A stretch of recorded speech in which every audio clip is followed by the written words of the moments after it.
Good morning, friends. Okay, this is probably the last video of the term, and I just want to make sure that everybody knows that you need to do all of your discussion boards, your assignments, and your final project. I notified those who were in need of doing missing work last week, so listen, the time is very short. We need to do that. If you've got a question, please contact me.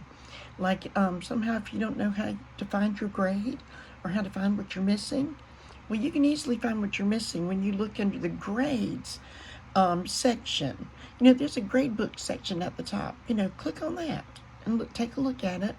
Anything you've got a 0 on, you still need to do it. Okay, so let's do it.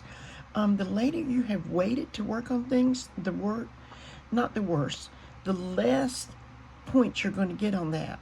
So you need to get on that, and I mean you need to get on that today, and I'm saying that in the best possible way. I want the best result for you. If I wasn't where you were, I wouldn't be sitting where I am today.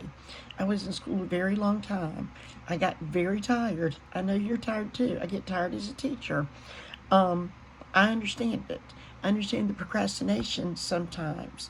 But hey, let's get to it. We're down to the wire here this next week, so let's do that. Remember, discussion boards and assignments, they're both equally as important.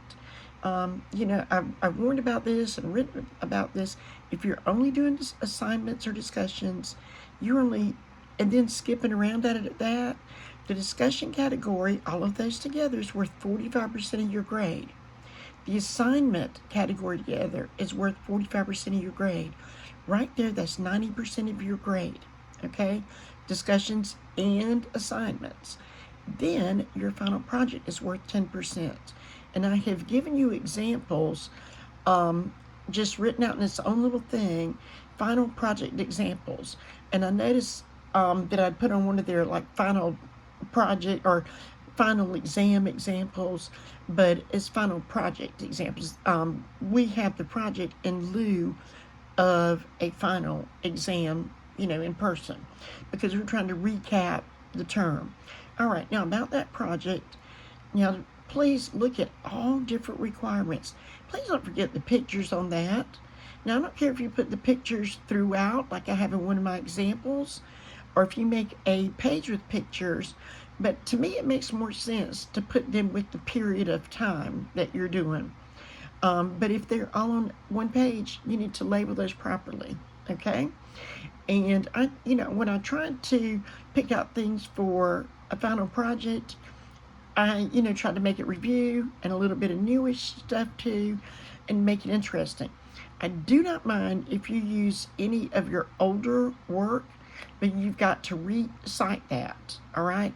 And I don't want it to be just word for word from the old work, but if you think you did just a great job on one part of that, and that part is required for the project, hey, do it. But like I said, recite it. Don't say, look back at my citation from, week 2. I'm not going to do that. I'm asking you to cite it on this one. All right, so don't forget your citations. Don't forget any part of your project. I wrote that down in the order I want to see those. So you don't get to choose the order. So there will be points taken off if you do that in a random order. Do it in the order that I ask you to. And I'm not trying to be a jerk, I promise. That's the way it's asked for, and that's the way it is needed, okay? So that's just how it is. The citations, now come on, I told y'all how to do this. Y'all know how to do this. Sometimes we get tired and a little, dare I say, just a little lazy, because I know, like I said, I've been a student forever, and I was. So let's not just put a website listing in there. We've talked about it all term. If you're thinking about that, you've probably gotten feedback about that. Now listen, also, if there's some way you went back and had 30 points taken off because you didn't have a source citation, you can go back and put those source citations in.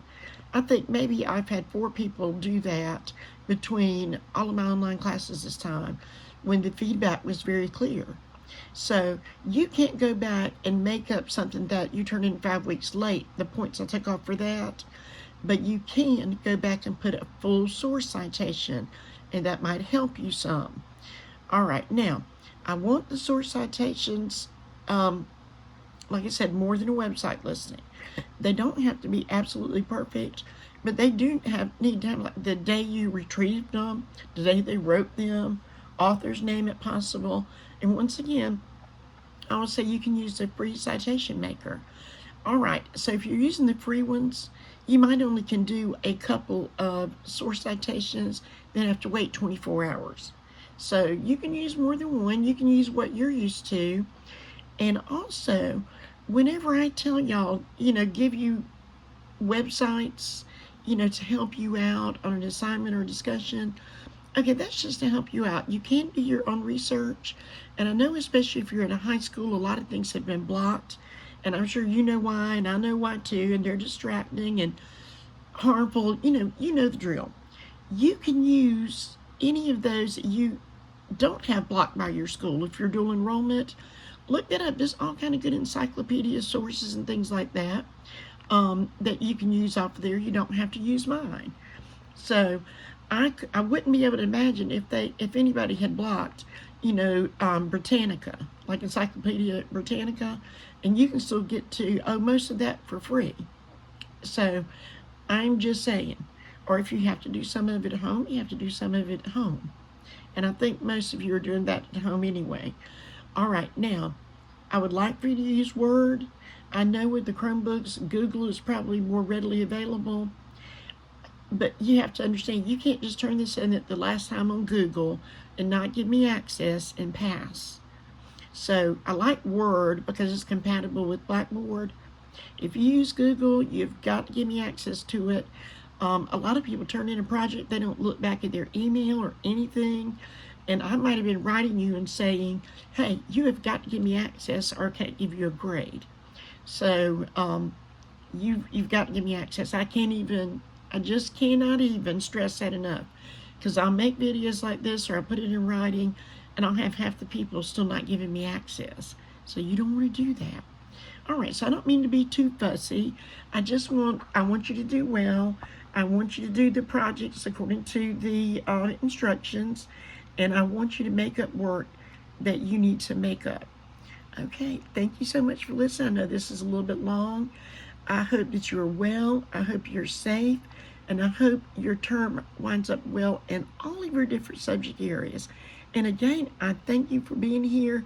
I know you didn't have to take this class, but you chose to. And I appreciate you. I hope you have a great, safe, and wonderful day. Goodbye.